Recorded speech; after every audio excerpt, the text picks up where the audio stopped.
We did discuss international relationships from the point of view of big, broad objectives rather than details. But on the basis of what we did discuss, I can say even today that I do not think any insoluble differences will arise among Russia, Great Britain, and the United States.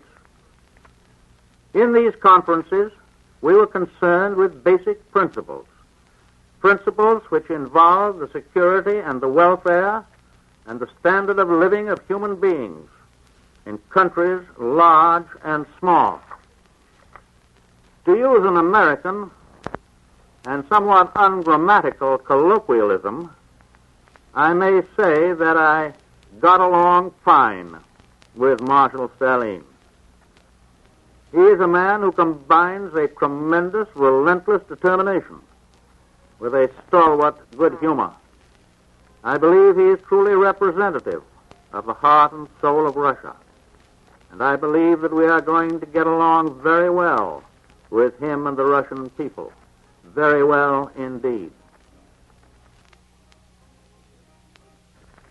Britain, Russia, China, and the United States and their allies represent more than 3/4 of the total population of the earth. As long as these four nations, with great military power, stick together in determination to keep the peace, there will be no possibility of an aggressor nation arising to start another world war. But those four powers must be united with and cooperate with the freedom-loving peoples of Europe and Asia and Africa and the Americas. The rights of every nation, large or small, must be respected and guarded as jealously as are the rights of every individual within our own republic. The doctrine that the strong shall dominate the weak is the doctrine of our enemies, and we reject it. But at the same time, we're agreed that if force is necessary to keep international peace, international force will be applied for as long as it may be necessary. It has been our steady policy, and it is certainly a common sense policy, that the right of each nation to freedom must be measured by the willingness of that nation to fight for freedom. Go back one step, back to Roosevelt's point. Roosevelt's negotiation with Stalin et al. Now, this was a bad time because the Republicans had taken over a large degree of control over the policies of the United States during that term of office. This had reduced the capability and resources of the President of the United States, and his presidency had reduced it greatly. And he was becoming quite ill as a result of the burdens of this involved. So he's about to die. And he knew he's about to die. And the enemy, which is Truman, was the leading enemy. He was the leading stooge for the British Empire. And everything that Roosevelt had done on his own account, in this respect, was to make agreements very much like, in some flavor, exactly what Russia has pulled together now, in terms from Belarus to the Pacific, and so forth. Huh? What's this? A group of nations which are sovereign but are working together under a system of agreements. Huh? Now, that's what we always wanted. That's exactly what Franklin Roosevelt negotiated with Stalin and others in his last meeting there. So how do we lose that? Who changed that? Well, it was changed by Winston Churchill. And guess who? The new President of the United States. Now, I want some of the background on this, of Putin's December 12th speech to the Duma. Now, what he did there was he laid out a Russian pivot to Asia in explicit contrast to the Obama or the imperial pivot to Asia, that this is based on infrastructure, scientific, technological development, and so on and so forth, that it's a dynamic of economic growth not a open market, free market, cheap labor, etc. Now, the nations that are actually officially in this are Belarus and Kazakhstan and Russia. Now, you had Kyrgyzstan and Armenia as observers, and then there was basically an opening to Ukraine to be invited as, at least for now, interested observers. And at the time he said, of course, that people could go to that the Ukraine could go to all the meetings that would be occurring. And of course, that occurred this week. Most recently, this meeting in Moscow, which was of the Eurasian Supreme Economic Council, which is Russia, Kazakhstan, and Belarus, but there were some other nations participating, Armenia, Kyrgyzstan, and very significantly, the Prime Minister of Ukraine attended this meeting. And this is to discuss a Eurasian Economic Union, something to be implemented in the near future. Now, it's, of course, significant. People have probably been following, there's been a lot of coverage of the fact that Ukraine made a very strong statement. There's been a lot of reaction on different sides to that, moving away from a direction that they had prior been moving towards of further integration into the dying, decaying EU system. They're currently pulling away from that, and as this meeting indicates, moving back in the direction of collaborating with and cooperating in a significant way with Russia.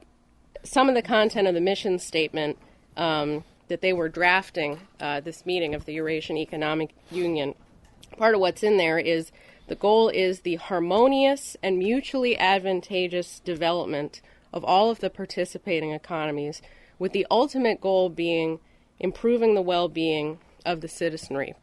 And I think another interesting element of it, and we'll get into this more, President Putin emphasized that part of the goal is to have the trade between these countries be not primarily in the import and export of raw materials, but rather high-tech goods. This part of the world, in contrast to the transatlantic system, which has placed, an emphasis on, money, and they've even failed at that, increasing the amount of money, is actually progressing in terms of scientific and technological progress. The only country in terms of fusion, and we've been discussing a lot the importance of moving towards a fusion economy, the only countries with superconducting tokamaks, which is really important if you're trying to achieve magnetic fusion, are Japan, China, South Korea. Look at nuclear fission. And this is a point we also made in the webcast, that it's not, the point is, what is the trajectory, right? The United States may have net, greater number of nuclear power plants than China, but we have no plans for expansion. China has, a smaller number, maybe 20, but they're planning to build something like 30. Russia is planning to pioneer in the area of, mass production of floating nuclear power plants and giving these to countries which actually need them. There's also been a lot of interesting discussion coming out of the new president of China, Xi Jinping, about developing the entirety of the Eurasian landmass. And this is something which our organization, Lyndon LaRouche and Helga Zepp LaRouche, have a lot of history with this idea of a new Silk Road, Eurasian land bridge, taking this vast, largely undeveloped territory and actually developing it, increasing the potential habitability. This would require, ideally, you would use the most advanced form of transportation systems. And there's an irony here. This is magnetically levitated rail.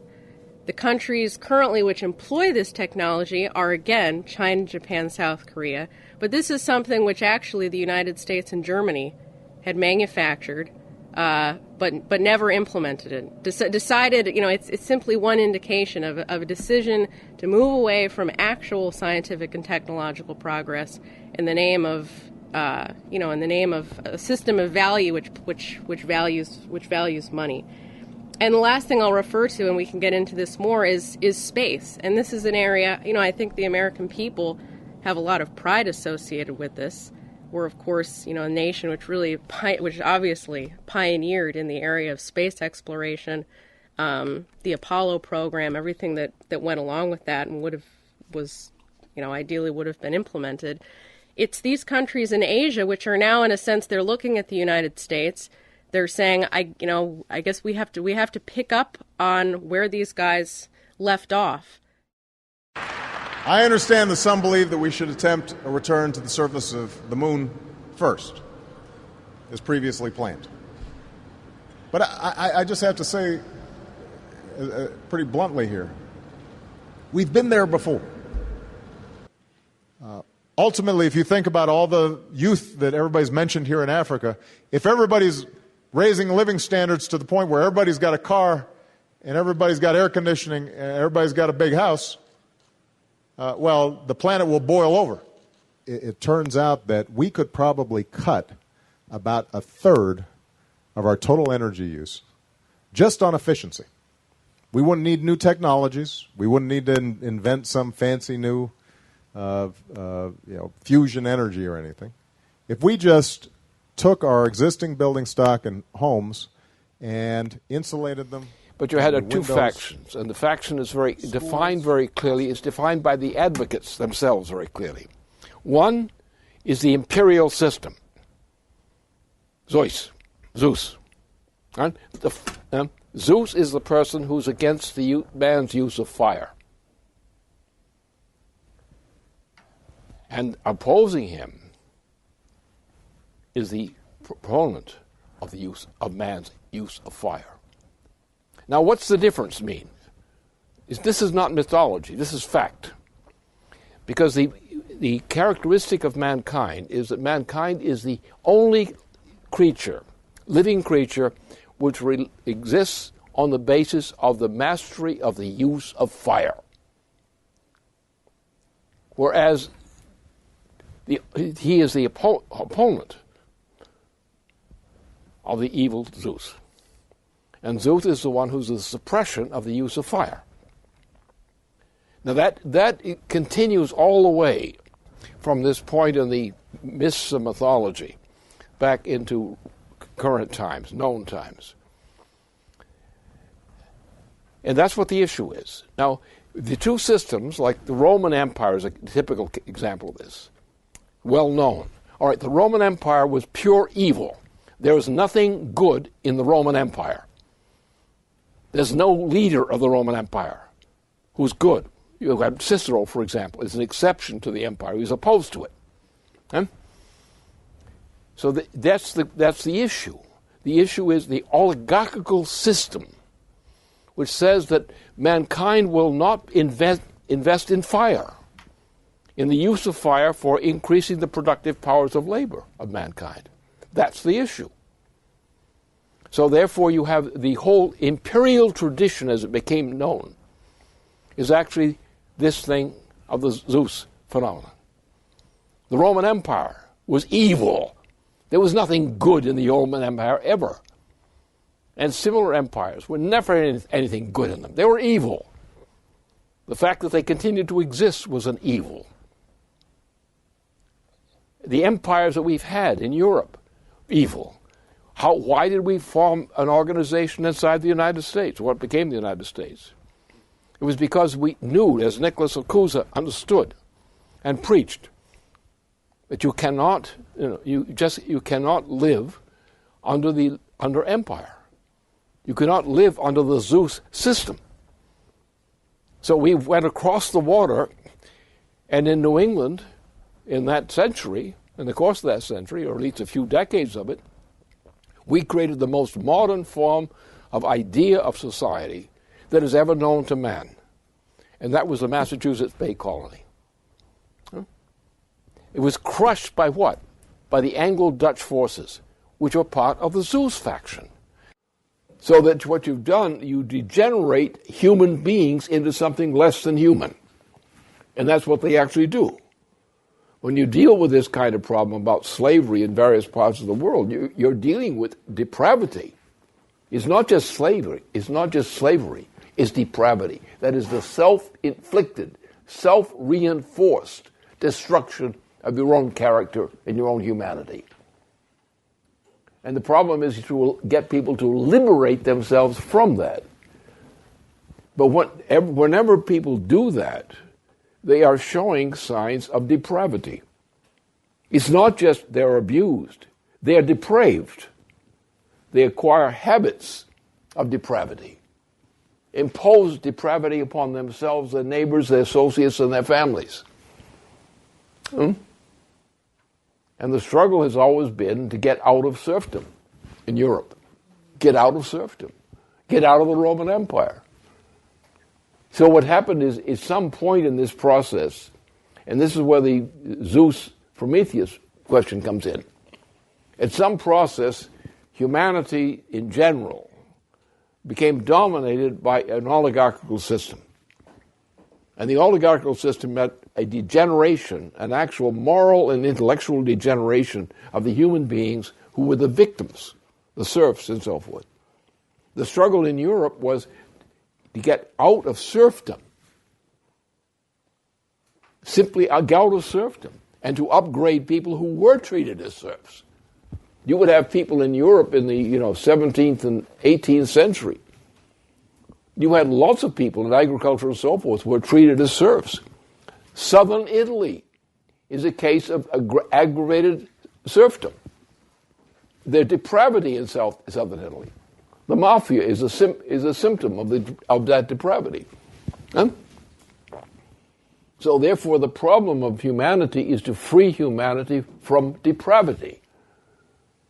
And what's happened is you have a process in which in Asia we've had, and Eurasia, in this whole region, from Belarus west or east, rather, from that outreach, you have a breaking free of serfdom. In Russia, the development, the freedom from serfdom is a long history. Other parts of the world, Asia, Asia Minor, serfdom is a common thing. India was still saturated with serfdom, despite the other side of the Indian population. But the idea they kept a serfdom system within the Indian policy. The same thing is true in various parts of Asia. China is breaking free in a very aggressive way from this.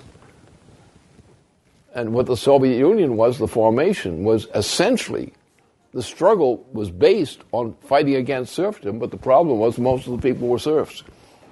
And it was difficult for them to come out of serfdom under those particular conditions. So that's what we're dealing with. We're dealing with the question, the mission of mankind. If mankind is going to survive in this solar system, or in the inner part of this solar system, mankind has to be freed of this oligarchical tendency.